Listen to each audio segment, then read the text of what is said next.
De lunes a viernes, de 8:30 a 10:30, por On Radio. Encende tu radio.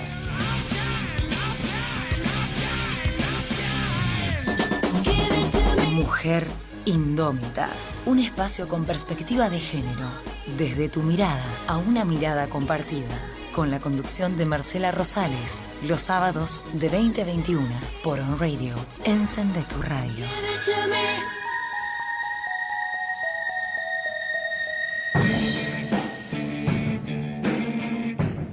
Existen muchos tipos de ruidos, pero solo uno trasciende hasta hacer sentir sus efectos. Noise. El arte del ruido. Una propuesta del locutor Ramón Primera. Todos los jueves a las 22 por On Radio. Encende tu radio. Todo el contenido de la emisora podés encontrarlo en www.onradio.com.ar. Web renovada, donde vas a encontrar a la radio en vivo, toda la programación, redes sociales, galería de fotos y mucho más.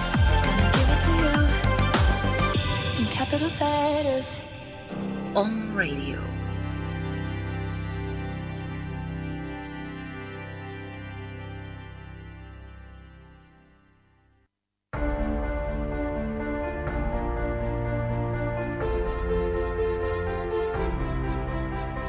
La Asociación Argentina de Justicia Constitucional presenta Aires Constitucionales, un espacio dedicado al diálogo y opinión de destacados referentes del derecho y otras ciencias, con la participación especial del doctor Patricio Maranielo. Conducción, Claudia Marinelli. Producción ejecutiva, Marianela Morel.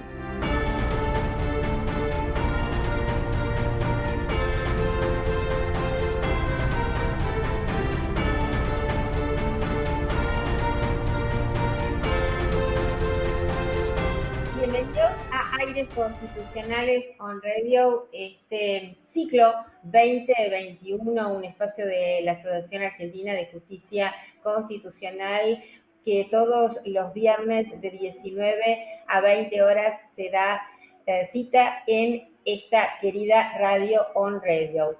En Aires Constitucionales tenemos la participación especial del presidente de nuestra asociación, el doctor Patricio Maranielo, también la producción ejecutiva de Marianela Morel, la producción general Yamila Rodríguez y en los controles Tere Mármol. Y como todos los viernes me acompaña el doctor Gastón Urrejola. ¿Cómo estás, Gasti?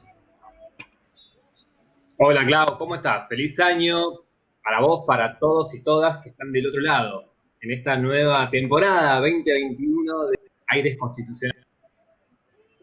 Sí, es verdad, la verdad que un comienzo de año realmente muy intenso, con los efectos de que han aumentado realmente los casos de contagio muy fuertemente y esto trae consecuencias en las medidas que se van a tomar, de aquí a que se observen algunos descensos, ¿verdad, Gasti?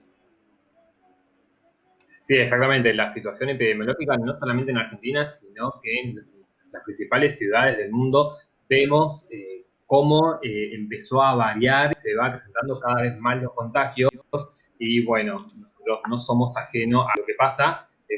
Como hablamos en los últimos programas del año pasado, cuando tuvimos la oportunidad de entrevistar a una médica, que estamos ante un enemigo invisible, así que tenemos que seguir cuidándonos y hoy más que nunca y a no aflojar.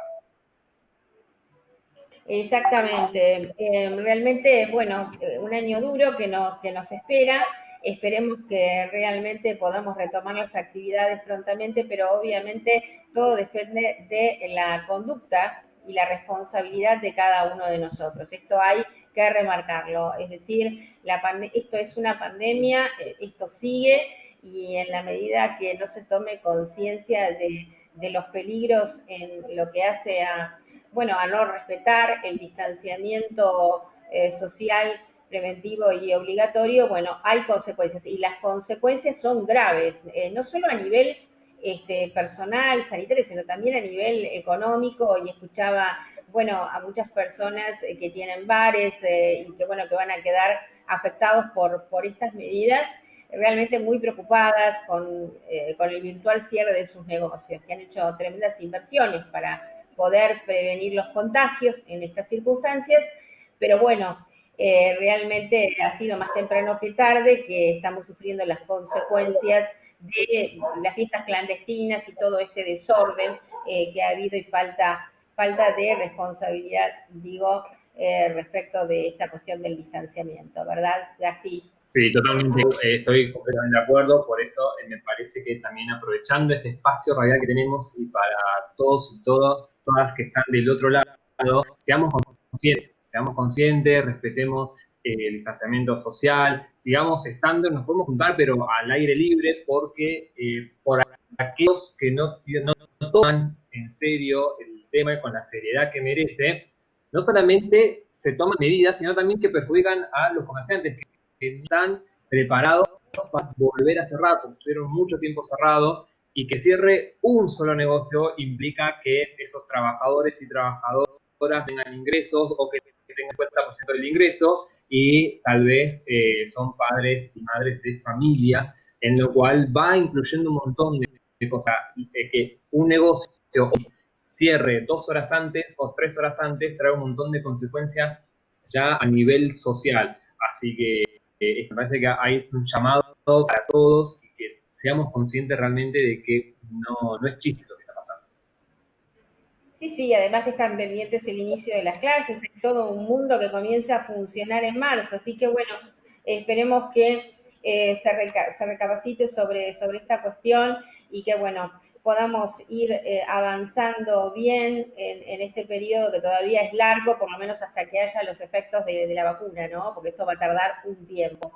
Bueno, vamos a ir a un corte, Gasti, porque tenemos dos invitados muy especiales, pero antes que eso, quiero que nos cuentes cómo encuentran a la asociación en las redes.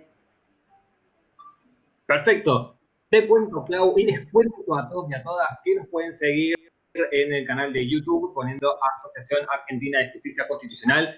Tenemos la página web en www.aajc.com.ar, y también nos siguen en redes sociales, en Instagram aajc-arg, ¿sí? ARG, Facebook y Twitter. Bueno, muy bien. Bueno, ahora sí nos vamos a un corte, Tere, y enseguida volvemos, no se vayan.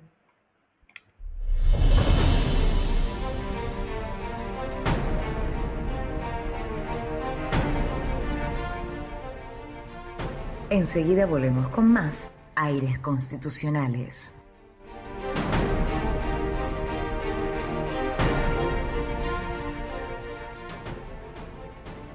Somos una clínica especializada en rehabilitación integral. Excelentes profesionales y tecnología de avanzada se unen en un entorno natural único para brindar atención física, intelectual y emocional a pacientes con trastornos neurológicos, traumatológicos y pacientes con requerimientos de asistencia respiratoria mecánica. Te esperamos en clinicaraucarias.com.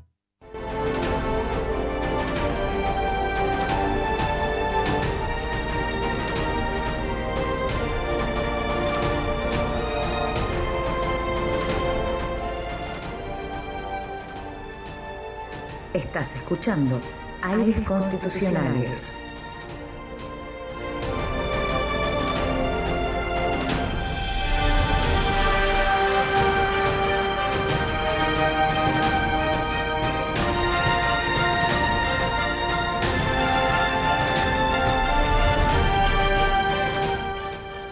Bueno, muy bien. Y cuento a toda la audiencia que siento retorno. En el marco de la Estancia Internacional de Investigación Buenos Aires 2020, con la dirección académica del doctor Patricio Maranello, que además de ser presidente de nuestra asociación y además de ser juez federal, civil y comercial, es profesor investigador de la Universidad de Buenos Aires y de la Universidad de Belgrano.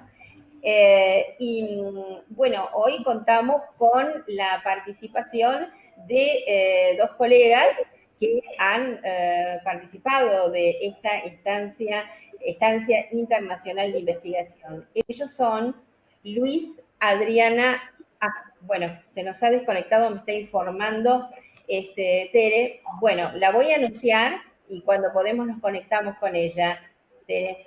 Luis Adriana Segura Velandia, candidata a magíster en Derecho Procesal de la Universidad Libre de Colombia y abogada de la Universidad Colegio Mayor de Cundinamarca, especialista en Derecho Administrativo y Constitucional de la Universidad Católica de Colombia, diplomada en Sistemas de Gestión de Calidad en Gestión Pública. Bueno, y nos está acompañando también el doctor Freddy Alexander Moreno, candidato a magíster en Derecho Procesal de la Universidad Libre de Colombia, seccional Bogotá. Es especializado en personería de Bogotá, abogado de la Universidad Colegio Mayor de Cundinamarca, especialista en Derecho Administrativo y Constitucional en la Universidad Católica de Colombia, diplomado en conciliación de la Universidad Colegio Mayor de Cundinamarca 2008, diplomado en control social a la gestión pública de la Universidad de Rosario con Gobernación de Cundinamarca 2010. Bueno, él es realmente un profesional muy calificado y ya lo tenemos en línea. ¿Cómo estás, Freddy? Muy buenas tardes, Claudia. ¿Cómo estás? Gastón, buenas tardes. ¿Cómo están? ¿Cómo me les ha ido? Bien, bien. Te estamos escuchando. Sí, te estamos escuchando perfecto, te estamos viendo muy bien. No podemos contar en este momento con la presencia de Adriana porque me informan desde Controles que se ha desconectado. Debe tener seguramente un problema de conexión. Le estaba contando a nuestra audiencia que conjuntamente con Adriana, Freddy ha participado de la Estancia Internacional de Investigación Buenos Aires 2020. Bueno, quería preguntarte por qué elegiste esta estancia de investigación y por qué Argentina. Bueno, pues realmente la estancia la tomé porque la Universidad Libre de Colombia nos ofreció ese tema como una de las opciones de grado.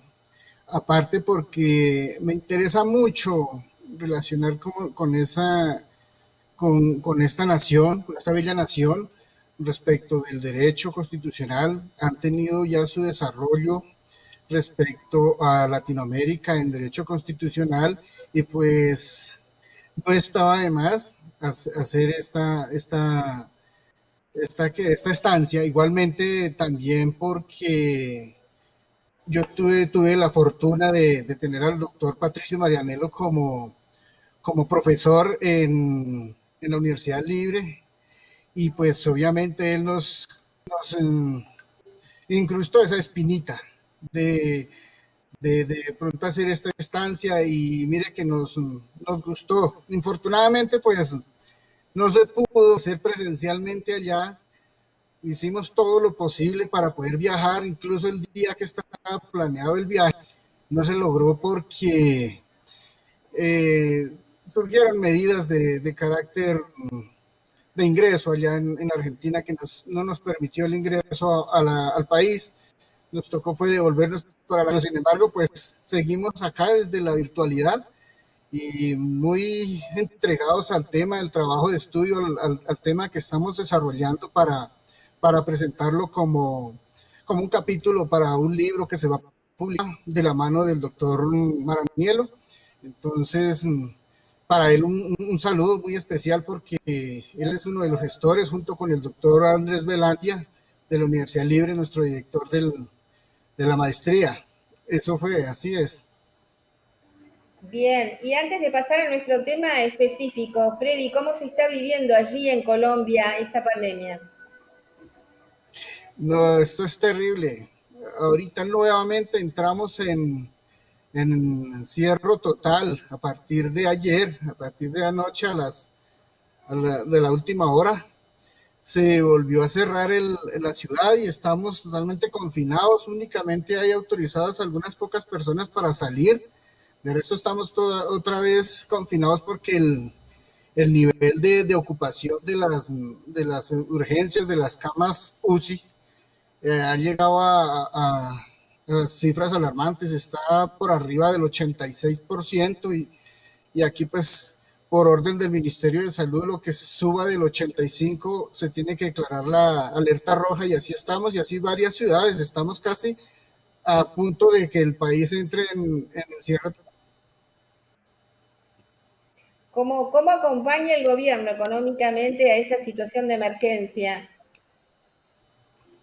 Pues ellos han establecido, pues ya como esta es la segunda etapa de la CIS, pues el gobierno ya había establecido algunas ayudas económicas sobre todo para la gente menos favorecida, para las personas que viven de la informalidad, del trabajo informal, que obviamente se ven afectados porque no pueden salir a vender sus productos, a ofrecer sus servicios. Entonces, pues el gobierno ha estado pendiente, pues es muy difícil que yo diga que pueda ocuparse de todo, el 100% de la crisis, pero en algo ayuda a mucha gente, en algo ha ayudado igual el gobierno distrital aquí de mi ciudad, Bogotá, también se ha podido vincular a ayudarle a la población a superar un poco este tema, pero es duro sobre todo para las personas que no tienen un ingreso estable y que se tienen que vivir del diario, es duro para estas personas. Bien, muy bien. Bueno, ahí la tenemos vamos a volver a presentarla, bueno, a la doctora Luis Adriana Segura Belandia, candidata a magíster en Derecho Procesal de la Universidad Libre de Colombia.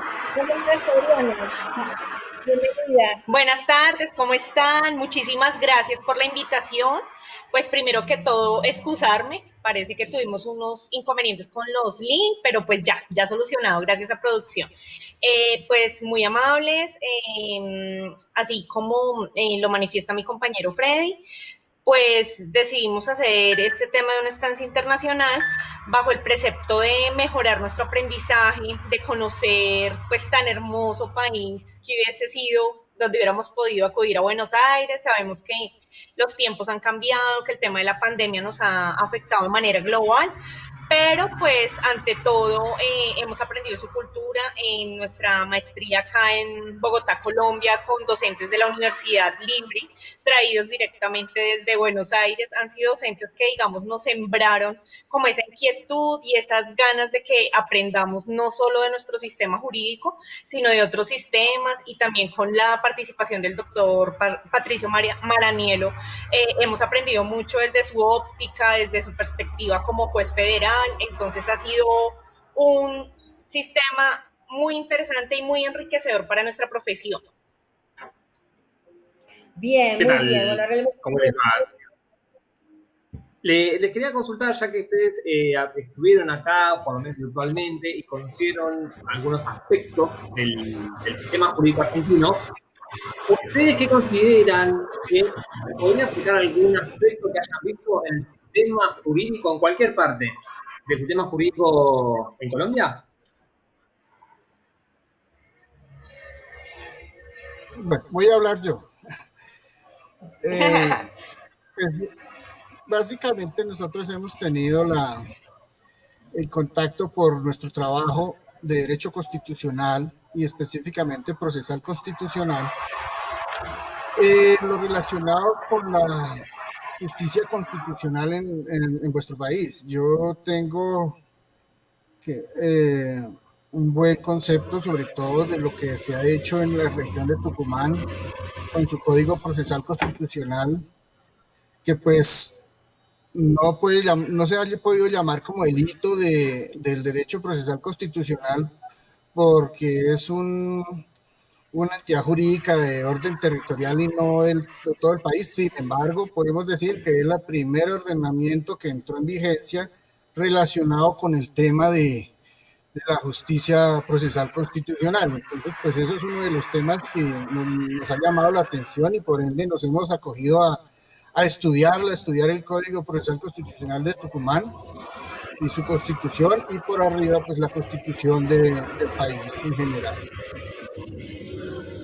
Bien, muy bien. Antes que nada voy a aclarar, Adriana, tienes, para todos, ¿no? Adriana tiene un pequeño delay en la imagen, creo, así que vamos a prestar atención a su voz.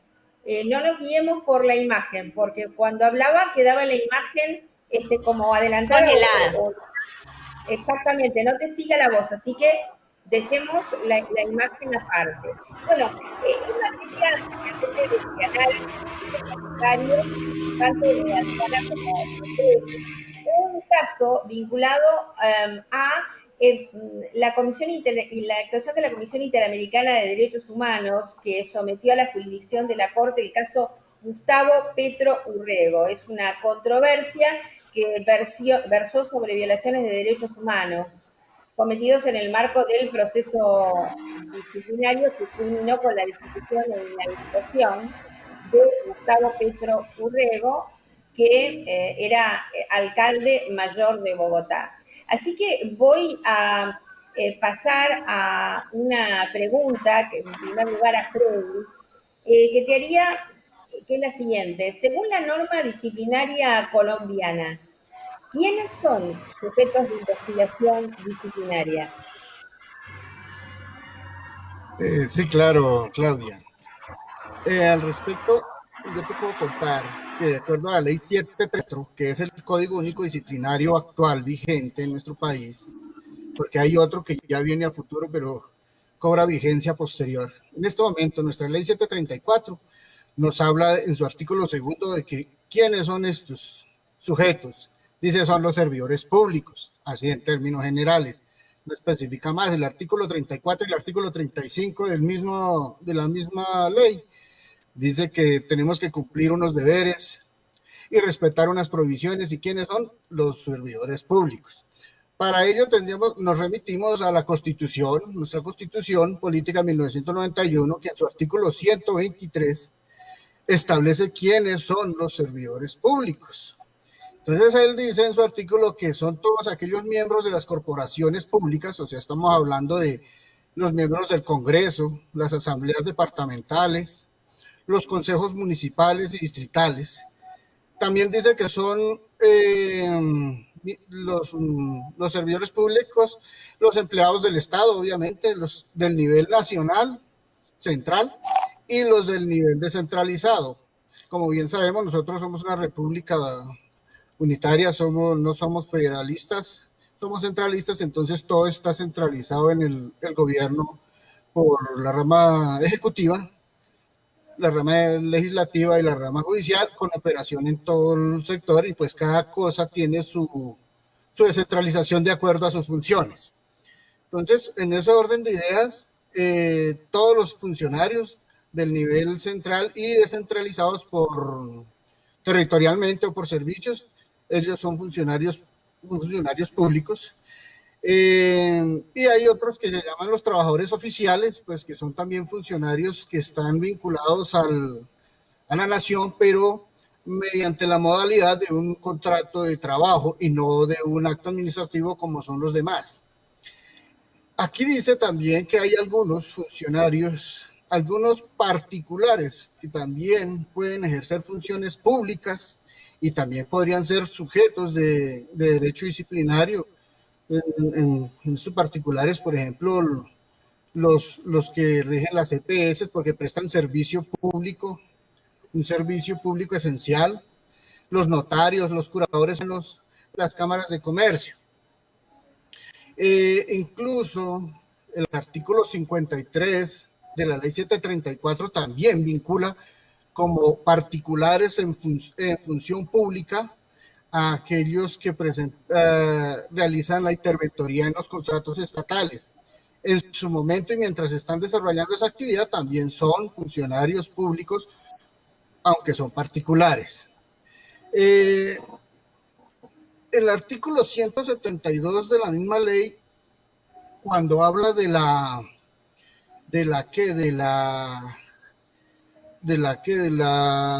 falta disciplinaria y su aplicación, también incluye a otros.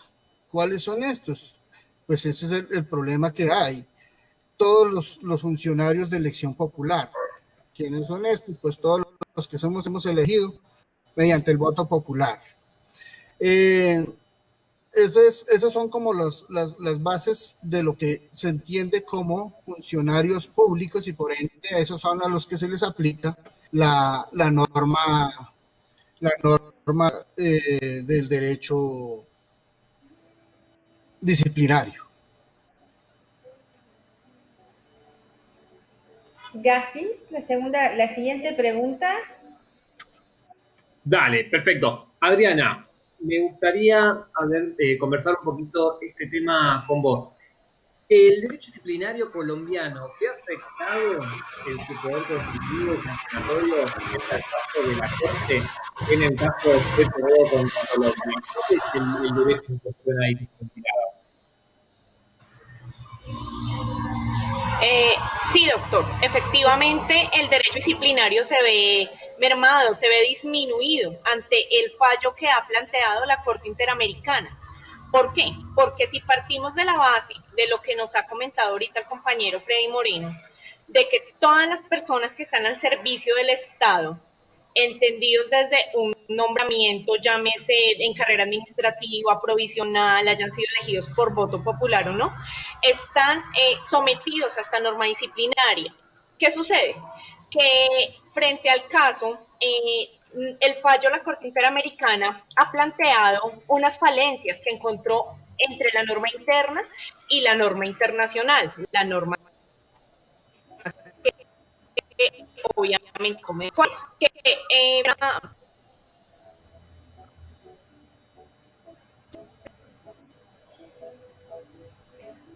Bien, Estamos teniendo unos inconvenientes con el audio que se está entrecortando. Bien. Bueno, vamos a pasar entonces, mientras tanto, a la siguiente pregunta, porque no sé si vamos a poder recuperar a Adriana, y dejamos pendiente entonces que ella concluya, espero que la podamos recuperar.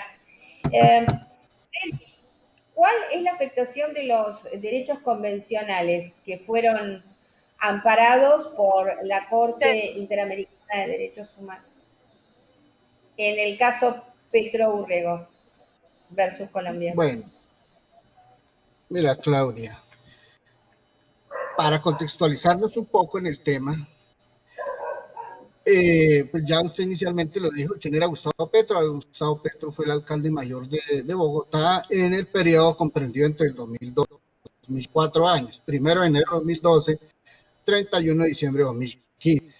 La falta que supuestamente por la cual se le investigó y se le sancionó fue un problema que se dio por la crisis en la recolección de las basuras en la ciudad, por el intentar incluir otro modelo para el asunto de la recolección, cual quería institucionalizar ese oficio a entidades del sector público y evitar tanto contrato con entidades privadas, porque esto estaba ahora por unas entidades privadas. Esa era su intención. Finalmente no lo logró llevar, por ende le revisaron el tema, le revisaron el caso y llegaron a la conclusión de que había cometido algunas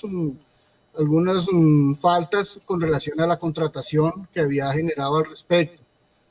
Él, en ese contexto, también fue destituido, porque él lo sancionaron, lo destituyó la Procuraduría General. Aquí la Procuraduría General es la que se encarga de la parte disciplinaria. El Procurador General hace lo que es la parte disciplinaria y lo que tiene que ver con la Defensoría del Pueblo también en parte, porque pues también hay un defensor del pueblo, pero ellos también tienen una parte de la Defensoría del Pueblo y la defensa de los derechos. Pero estos son los que tienen la potestad disciplinaria y por eso lo sancionaron.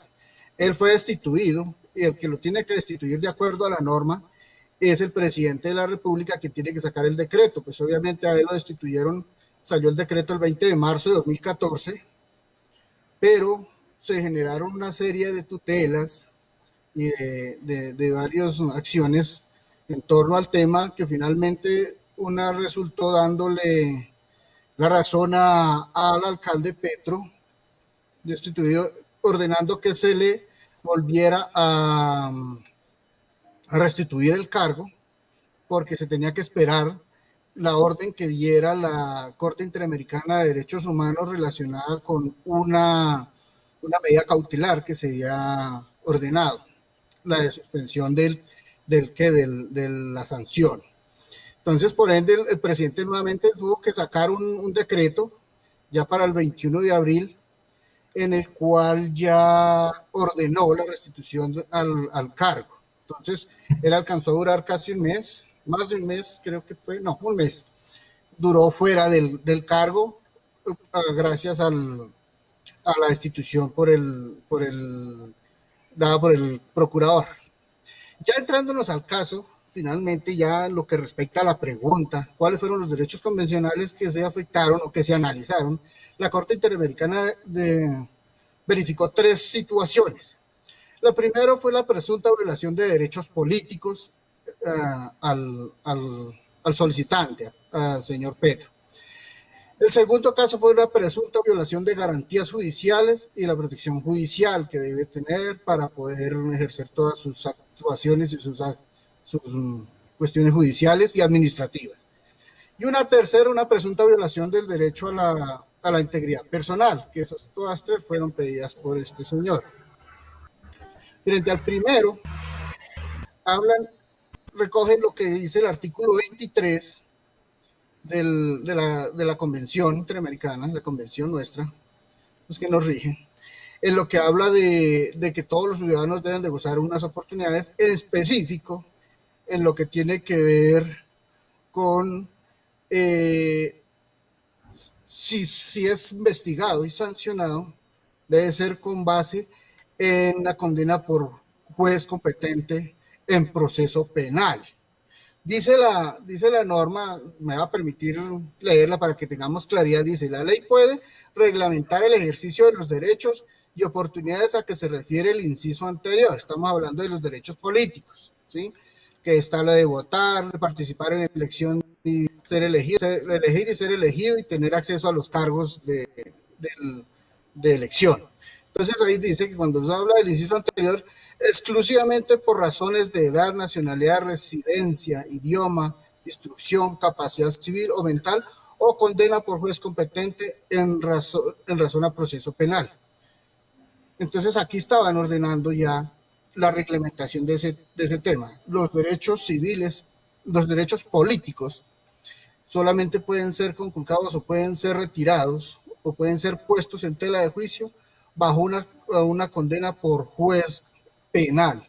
Es como uno de los argumentos fundamentales en los que se basaron, porque la condena que le profirieron a Gustavo Petro en su momento por parte de la Procuraduría equivalió a la destitución del cargo y la inhabilidad para desempeñar sus funciones públicas por 15 años, pues era una pena gravísima, una pena que a él lo sacaba políticamente, lo mataba políticamente y lo dejaba fuera de la órbita de cualquier intención de participar en política o participar en la elección de los grandes cargos.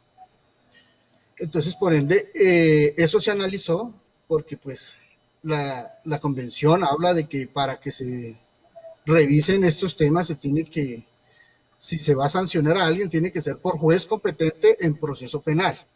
En cuanto al segundo cargo, el asunto punto, que se habla de las garantías judiciales, aquí se establece un tema relacionado con una legalidad que se tiene que generar en todo proceso judicial y pues por ende con procesos administrativos.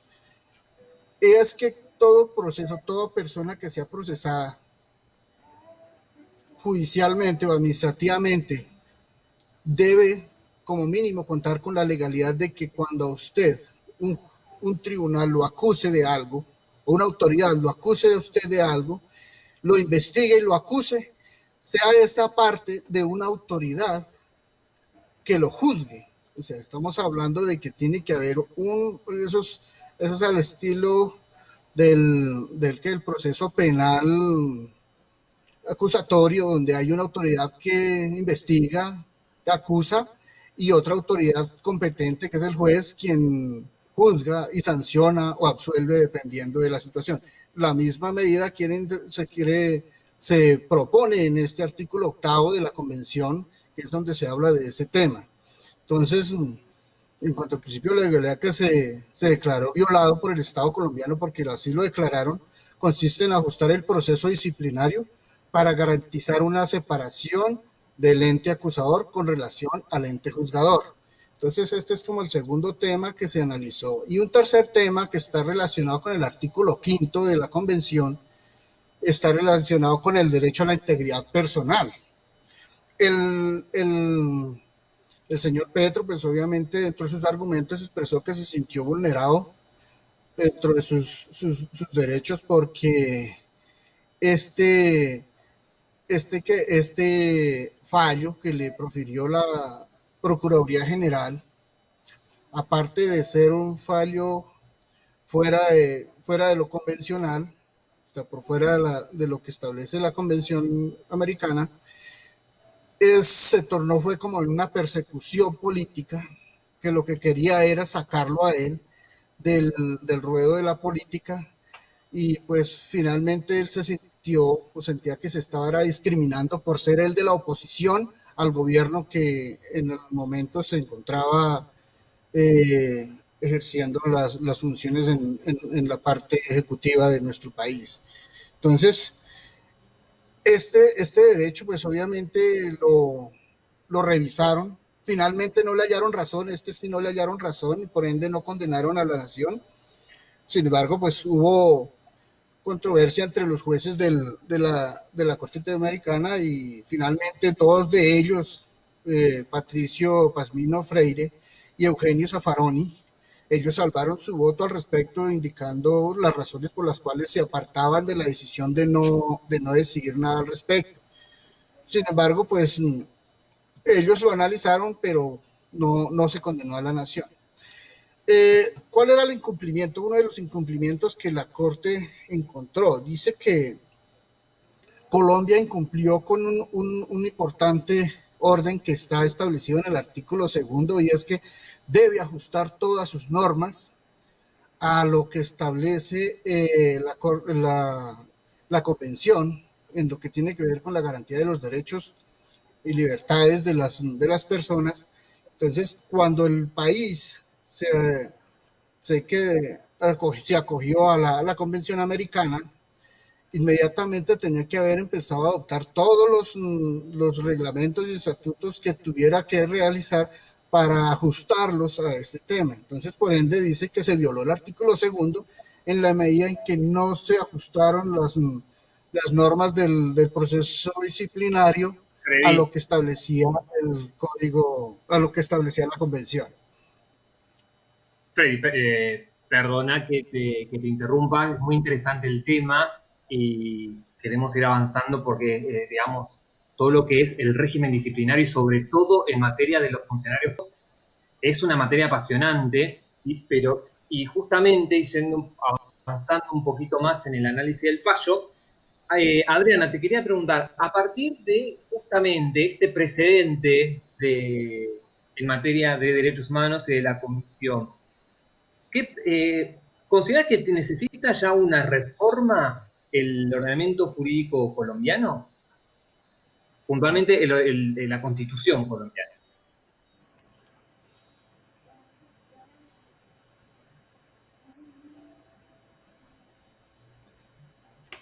No, ¿te tenemos ahí? ¿Estás, Adriana?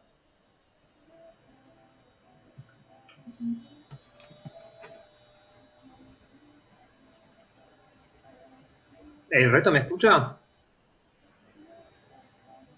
Vamos a ir un pequeño corte a ver si podemos recuperarla. A ver, Adriana.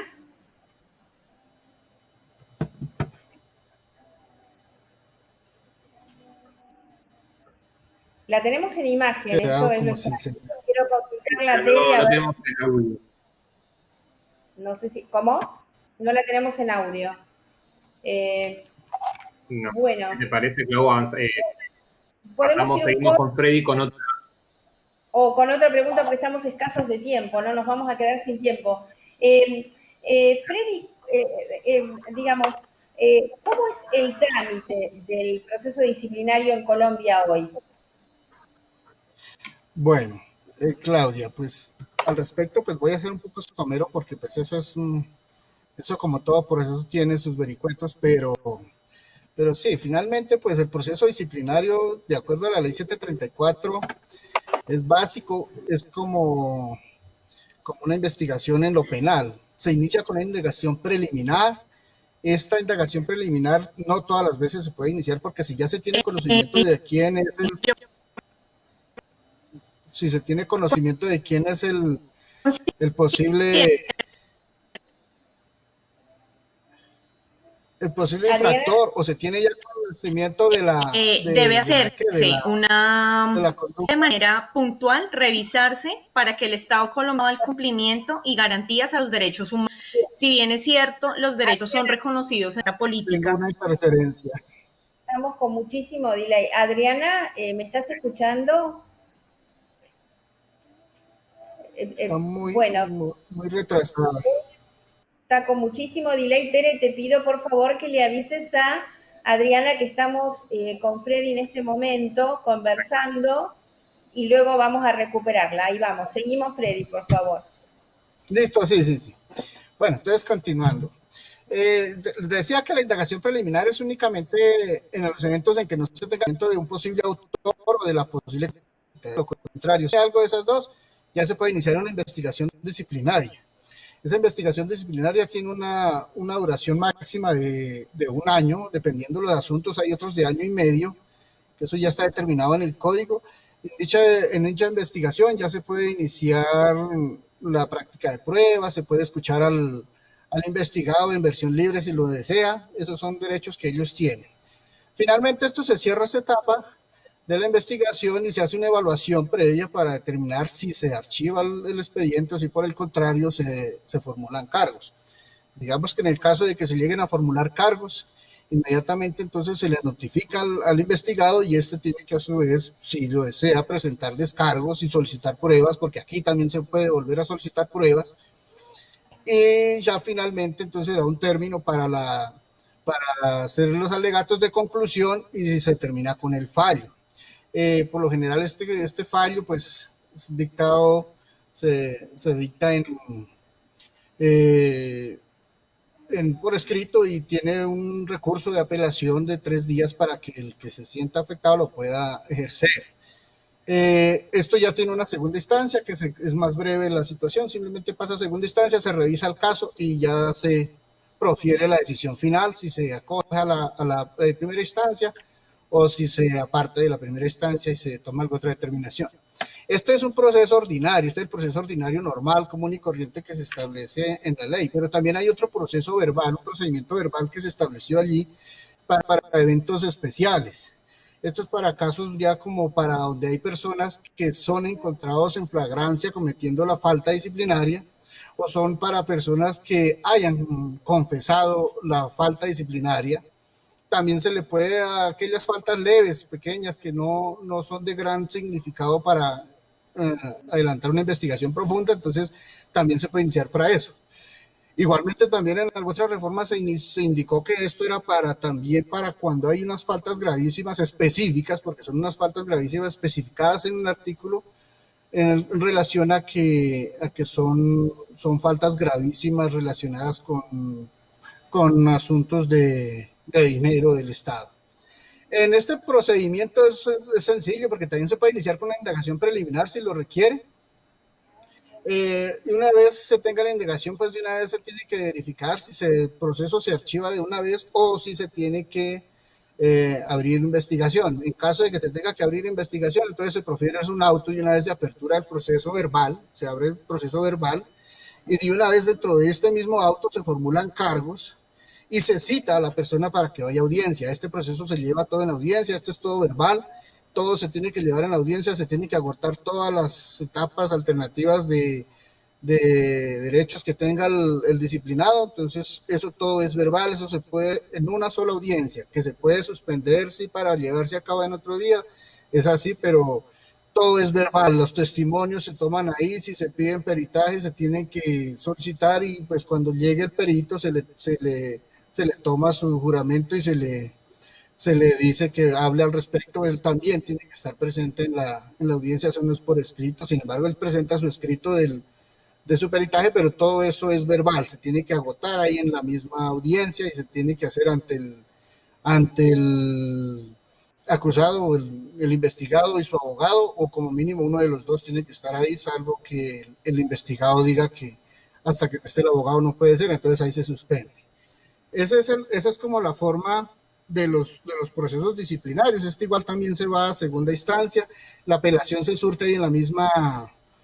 Una vez terminada la lectura del fallo, se puede surtir el recurso de apelación y sustentarse directamente ahí, ya se pasa a segunda instancia. Esta parte sí ya se vuelve escritural, o sea, ya la segunda instancia no se lleva en audiencia, sino esto ya es una revisión que hace la segunda instancia para determinar y proyectar el fallo final. Eso es, así a grandes rasgos, es el proceso disciplinario en nuestro país. Bien, quiero decir que estamos tratando de recuperarla a Adriana, está con muy mala conexión, me informan en controles, apenas la puedan recuperar, va a aparecer en pantalla. Por ahora no se la puede recuperar. Tenemos poquito tiempo para una pregunta más, Freddy, así que te la voy a hacer, mi compañero, y esperemos que en ese tiempo podamos recuperar a Adriana. Realmente sería qué lástima la mala colección. A ver, Gasti, si puedes ir con la última pregunta. Dale, Clau. Freddy, en base a esto que estuviste comentando, entonces... Adriana, la tenemos. Hola, Adriana. Sí, señora. Bueno, felizmente te hemos recuperado. Qué alegría.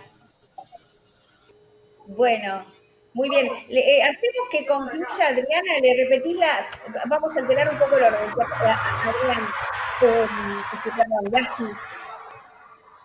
Sí, dale. Adriana, sí, a ver. Sí. Por lo menos con el audio porque veo congelada, pero ¿escuchás bien, Adriana? Me parece que la perdimos de vuelta. Freddy, no te preocupes, entonces, hasta mientras, Freddy, estaba pensando recién en base a lo que vos comentabas, ¿sí? Que hay entonces lo que está a flor de piel ahí en el régimen disciplinario es el principio de legalidad. Entonces, esto me lleva a darte, ¿en qué consiste el principio de legalidad entonces en un proceso disciplinario frente a este fallo puntual que estamos analizando? O a la luz de este fallo. Sí. Pues es una cuestión básica. Como ya lo habíamos visto en relación con lo de las garantías judiciales, que ya lo habíamos hablado anteriormente, el artículo 8 del convencional, aquí establece entonces que el juez que sanciona o el juez que juzga no debe ser la misma persona que formula la acusación, que eso lo dice el numeral primero. Eso es lo que se entiende de ese numeral primero de ese artículo. Entonces, para la Corte Interamericana hay una violación al principio de la legalidad porque al investigado, o sea, en este caso al señor Petro, lo investigó el Procurador General y finalmente lo sancionó él mismo.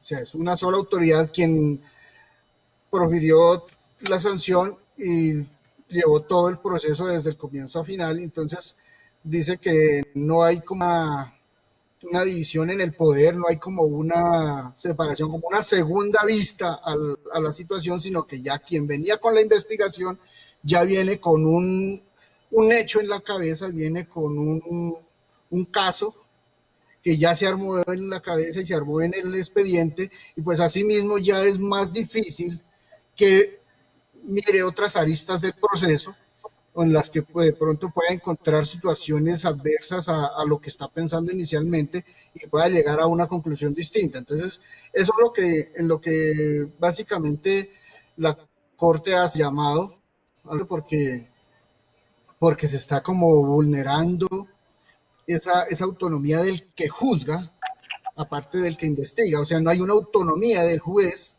para investigar, para juzgar lo que previamente se investigó. Entonces, para ellos es más admisible que alguien investigue y formule el pliego de cargos y acuse y se mantenga ahí, deje ahí, para que el otro analice, el otro funcionario competente analice la situación hasta ahí, revise las pruebas que ya se han aportado y puede volver a solicitar más pruebas, porque en esa etapa de juzgamiento puede solicitar más pruebas. Lo mismo la parte acusada también puede seguir solicitar algunas pruebas. De pronto, si se dejaron de practicar algunas pruebas que fueron pedidas en la parte inicial, en la parte de investigación, también pueden ser vueltas a ver ahí y en lo posible solicitarlas y practicarlas, siempre y cuando el retardo de esas pruebas no haya sido culpa del investigado. Entonces, eso es lo que, como que, lo que estima la Corte. Una verdadera legalidad en un proceso de tipo sancionatorio. O sea, es una verdadera legalidad lo que ellos quieren. En este caso, lo equiparan al proceso penal porque es muy similar, por lo que es sancionatorio, igual que el proceso penal. Entonces, ellos lo quieren equiparar a lo que en penal se hace, que por ejemplo acá en Colombia, el fiscal general de la nación es el que tiene la potestad de investigar todos los presuntos delitos de los que se pongan en conocimiento de la autoridad, hace la investigación, recaba toda la información que necesite y con base en eso formula una acusación que posterior se la pasa, eso pasa a un juez ya de conocimiento, un juez penal de conocimiento, una autoridad judicial distinta de conocimiento, para que éste revise. Y ya el fiscal queda es como una parte adicional, solamente acusadora. Ya pierde competencia para juzgar. Freddy, perdón, nos estamos quedando sin tiempo de aire. La verdad que da para hablar mucho, sobre todo en materia sancionatoria, donde hablamos del plazo razonable, que muchos estados, ya en Logicer, Bonder, la Corte, en caso argentino puntualmente, en la Corte Suprema de Justicia de la Nación nuestra, en el fallo Logicer, en el fallo Bonder, la Corte ha analizado esta violación al plazo razonable en un procedimiento administrativo disciplinario y esto lo tomó de presupuestos de la Corte Interamericana de Derechos Humanos, que me hubiese encantado hablar tanto con vos, con Adriana, pero bueno, los tiempos de la radio, Klaus sabe, es tirano. Lamentablemente sí, ya hemos llegado casi con el tiempo ahí que nos corre. Bueno, sí, señor, lamentablemente tenemos que despedirnos sin antes agradecerte, Freddy. Realmente ha sido un honor para nosotros desde Argentina, bueno, tener la voz de ustedes y realmente conocimientos tan vastos en la materia sobre el análisis del fallo que hemos elegido tratar. Lamentamos profundamente que Adriana haya tenido este problema de conexión porque se nos ha ido el tiempo y ya los tenemos que despedir.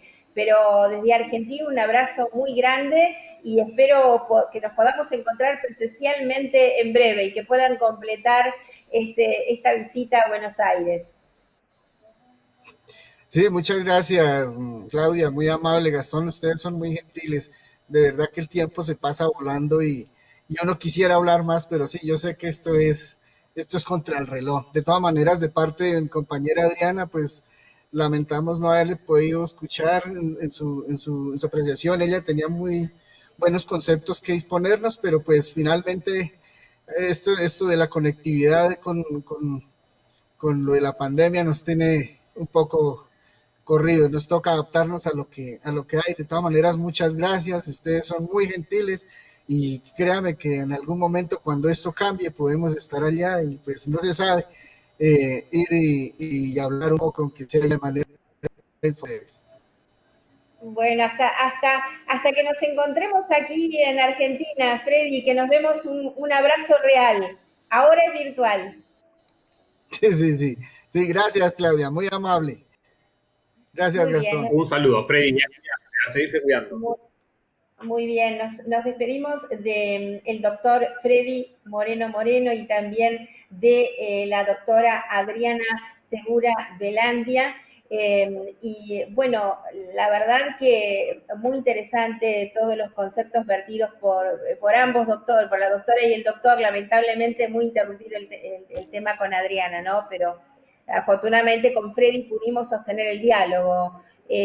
Un tema que a vos también te apasiona, Gasti. Un minuto, tu cierre y ya nos vamos del aire. Sí, la verdad que el régimen administrativo, el sancionatorio, fundamentalmente el régimen disciplinario de los empleados públicos y de los funcionarios públicos, que a mí me llama la atención, lo he estudiado, tuve la oportunidad de ir hace unos años al exterior a tomar un curso en Derecho Administrativo Sancionador. Entonces, a medida que iba avanzando, pero no quería interrumpir a Freddy que nos contaba el fallo, pero es un tema apasionante. Aparte, hay grandes diferencias en cuanto a nuestro régimen sancionador. Por ejemplo, les cuento a todos y a todas que el decreto 467 del 99, que es el reglamento de investigaciones administrativas, que se aplica a los empleados públicos, si se quiere, a los de la carrera administrativa, no a los funcionarios. Vos sabés que el sumario administrativo, que por ejemplo en España, para el sumariado es siempre visible, si se quiere, o sea, el sumariado puede tomar conocimiento de lo que está pasando en Argentina. Ese empleado público, ese agente que es parte de un procedimiento disciplinario, es secreto, incluso hasta él. Hasta que no está el informe final, no tiene conocimiento de lo que está pasando.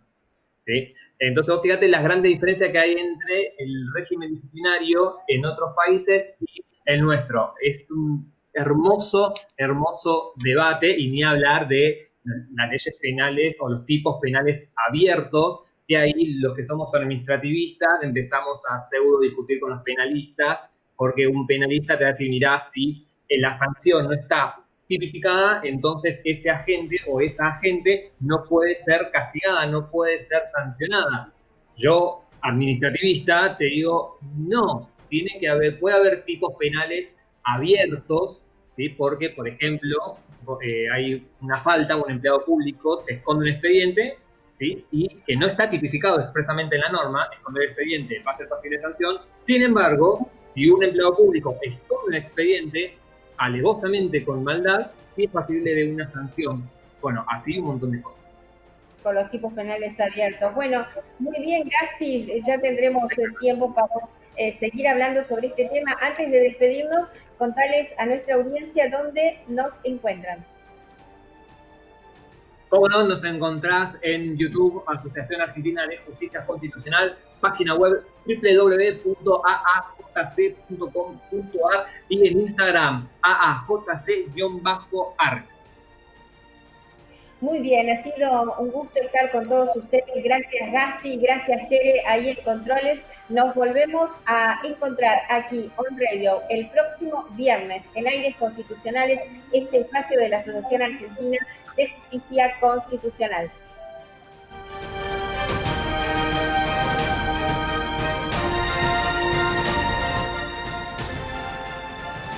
Aires Constitucionales. Este medio está asociado a CADEMAD, Cámara Argentina de Medios Audiovisuales Digitales. Nos gustan los oyentes activos.